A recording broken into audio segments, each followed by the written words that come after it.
Bonjour à tous, je voudrais faire un petit test et de voir en combien de temps je peux faire une dissertation de français avec notre ami ChatGPT. Allez, c'est parti. Donc, ça durera le temps que dure l'enregistrement. Alors, ChatGPT, alors j'ai gagné du temps, hein, j'ai déjà ouvert la... Et j'ai déjà préparé, non, j'ai déjà préparé un sujet ici. On a reproché à Baudelaire de tout peindre, de tout mettre à nu dans son recueil Les Fleurs du Mal. Qu'en pensez-vous? Vous répondrez à cette question dans un développement organisé. Allez, c'est parti.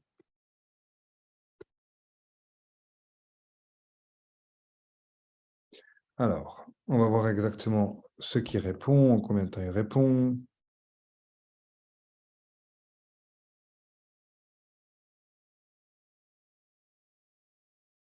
Alors, dans la méthode de l'introduction, il y a des choses à revoir. Là, il est en train de faire une première partie.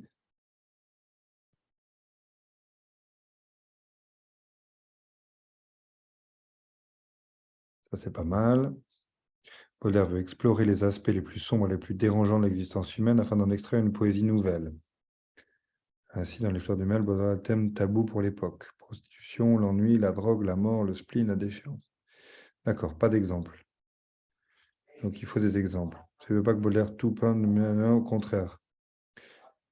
Poésie caractérisée par une grande subtilité et une profondeur qui ne se révèlent pas à la surface des choses. Baudelaire utilise une langue riche en symboles et en allégories qui renvoient à des significations multiples.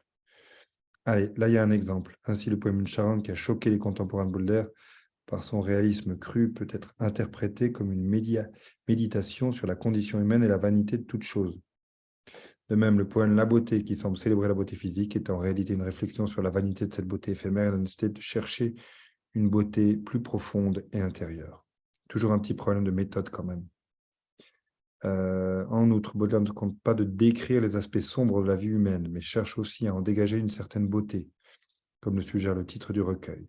Fleurs du mal ne sont pas seulement des fleurs fanées, mais aussi des fleurs épanouies, qui portent en elles la promesse d'une beauté nouvelle. Ainsi, la poésie de Baudelaire est marquée par une tension permanente entre le mal et la beauté, qui se manifeste dans sa langue, son style, sa forme poétique, et qui donne à son œuvre une profondeur et une richesse uniques. Et ça, visiblement, c'est la conclusion. Hein. Qu'est-ce qui se passe? Il s'est arrêté. Enfin, il convient de rappeler que Baudelaire n'est pas le premier ni le seul poète à aborder des thèmes sombres, dérangeants. D'autres poètes avant lui, comme Edgar Allan Poe, exploraient les mêmes territoires poétiques, et d'autres poètes après lui, comme Arthur Rimbaud, Paul Marty, ont prolongé son projet poétique. Alors là, il s'est arrêté et on ne sait pas pourquoi. Bien. Donc, on est à 3 minutes 27. On a déjà quand même bien avancé. Donc, l'introduction ici, il y a pas mal de choses qui sont bonnes. Simplement, il faut un petit point de méthode. Ici, donc là, il faudrait un exemple. D'abord, le coin Baudelaire veut explorer les aspects les plus sombres de ça. Poésie nouvelle, traduction européenne. Alors, Baudelaire aborde les thèmes tabous. On y va.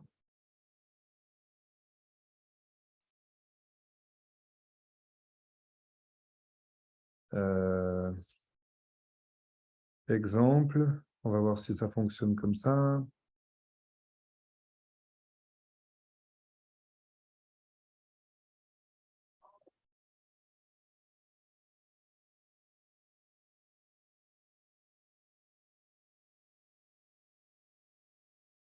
Génial.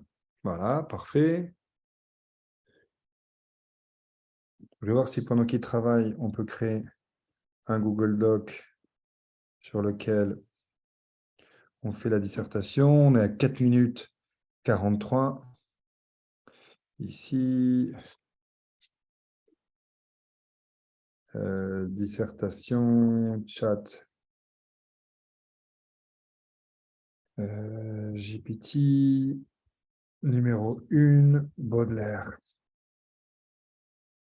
Non. Ok, je reviens à mon sujet. Clac, clac, clac. Ah bah, il a travaillé pendant ce temps. Ouais, on peut faire autre chose. Donc ici, on va copier-coller. Voilà. Hop. Parfait. Et on revient ici. Alors, c'est dans les fleurs du mal. Hein. Et là, il me parle des paradis artificiels, qui est un autre livre. Donc là, possibilité d'erreur. La mort des amants, charogne, parfait.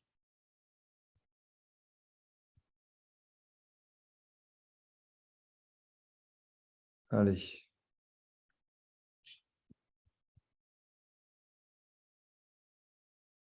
Donc, on va ici. On est tout d'abord...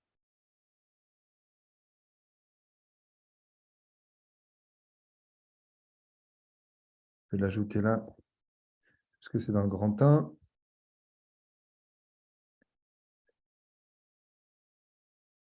Ici, il manquait. Voilà.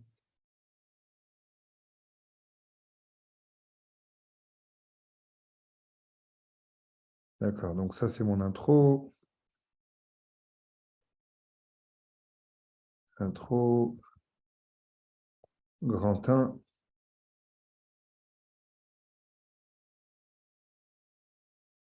Voilà. Je vais faire un A. Ici, grand 2. Deuxième partie. Grand 3.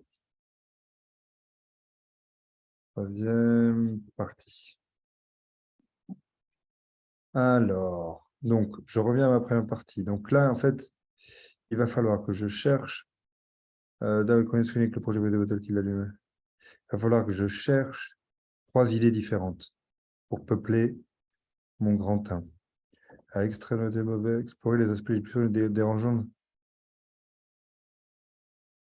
Donc là, il y a extraire la beauté du mal. On pourrait faire une dernière modée en distinguant la beauté du mal et en distinguant le sombre de l'existence. Là, je pourrais avoir un numéro 2, un petit B.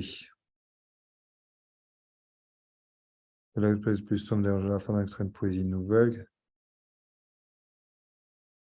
OK.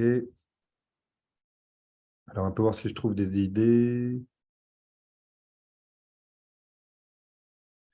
Considérés comme immoraux ou déplacés.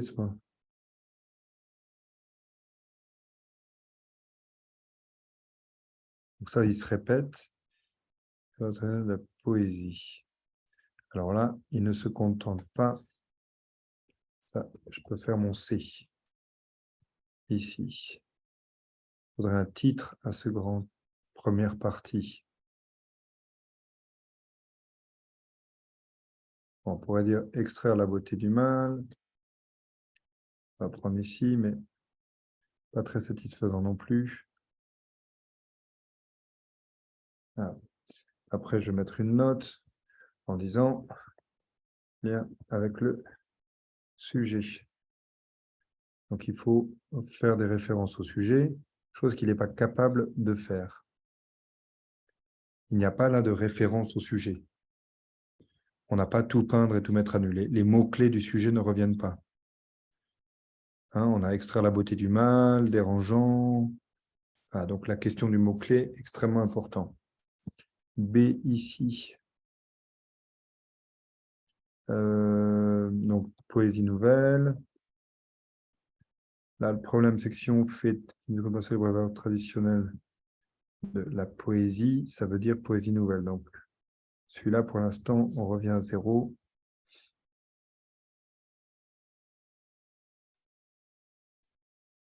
Et là, on pourrait, moralité, immoralité, mise à nu, les valeurs. On va revenir dessus. Deuxième partie, cela ne signifie pas que Baudelaire tout peint. Ah, là, il fait une référence, bravo. Au contraire, ça peut être par exemple une grande subtilité, une profondeur. OK. Donc là, j'ai un A. Le programme qui ne se révèle pas à chaque fois des choses. Voilà, utiliser une langue symbole, l'algorithme qui renvoie des explications multiples et complexes. Ok, donc là, j'ai malheureusement qu'une idée. Je vais y revenir ensuite. Donc, en outre, Baudelaire ne se contente pas de décrire les aspects. Alors là, j'ai mon 1, les aspects sont de la vie même, je cherche à en dégager certaines beautés, comme le suggère le titre du recueil.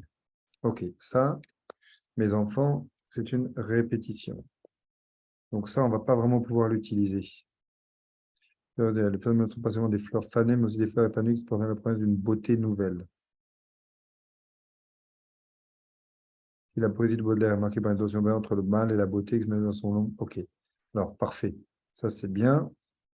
Tension permanente entre le mal et la beauté.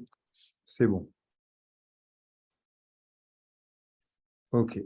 Et ça sera ma conclusion. Ok. Ça fait déjà 11 minutes 34.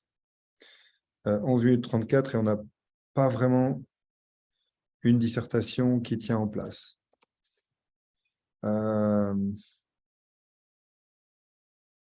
Bon, on a déjà une bonne architecture, on a un plan. Alors, qu'est-ce qui manque? L'introduction. Il manque une méthode avec une forme de problématique et une forme de plan. On remarque que déterminer si Baudelaire est effectivement coupable de cette faute, il ne répondra jamais à cette question.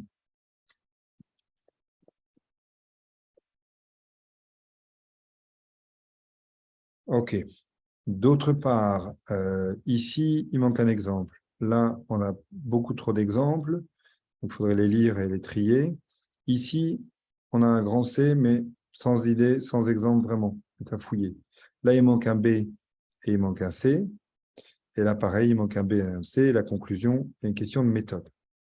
Donc, si on devait noter cette dissertation faite en 12 minutes 40, il faudrait simplement dire que elle est incomplète, la méthode de l'introduction et de la conclusion n'est pas su, il est annoncé des choses qui ne sont pas tenues, si vous êtes effectivement coupable de cette faute, cette formulation, elle aussi, n'est pas réellement tenable, puisqu'il n'y a pas une question de culpabilité, ça ne tient pas la route, mauvaise connaissance de l'œuvre, puisqu'il manque des exemples, d'accord? Et un point important, c'est qu'il n'y a absolument pas de dialectique. Donc, ce qui est intéressant, c'est que si ChatGPT est capable de raisonner, il n'est pas vraiment capable d'esprit critique, au sens où il n'est pas capable de faire le pour et le contre, qui est l'essence même de la dissertation. Donc, ça serait la grande conclusion de ce petit essai. Donc, j'ai échoué à faire une dissertation en 5 minutes. C'est une dissertation qui aurait eu, je ne sais pas, 12 sur 20, 11 sur 20. Elle est incomplète, il manque des exemples, mauvaise connaissance de l'œuvre, etc., etc. Deuxièmement, ce qu'on apprend sur ChatGPT, c'est qu'il n'y a pas l'esprit dialectique. Il manque ce côté platonicien, socratique de l'échange, du pour et du contre, qui fait l'essence même de l'enseignement français. Donc, pour l'instant, ChatGPT n'inquiète pas les profs d'OFA Lycée. Merci beaucoup.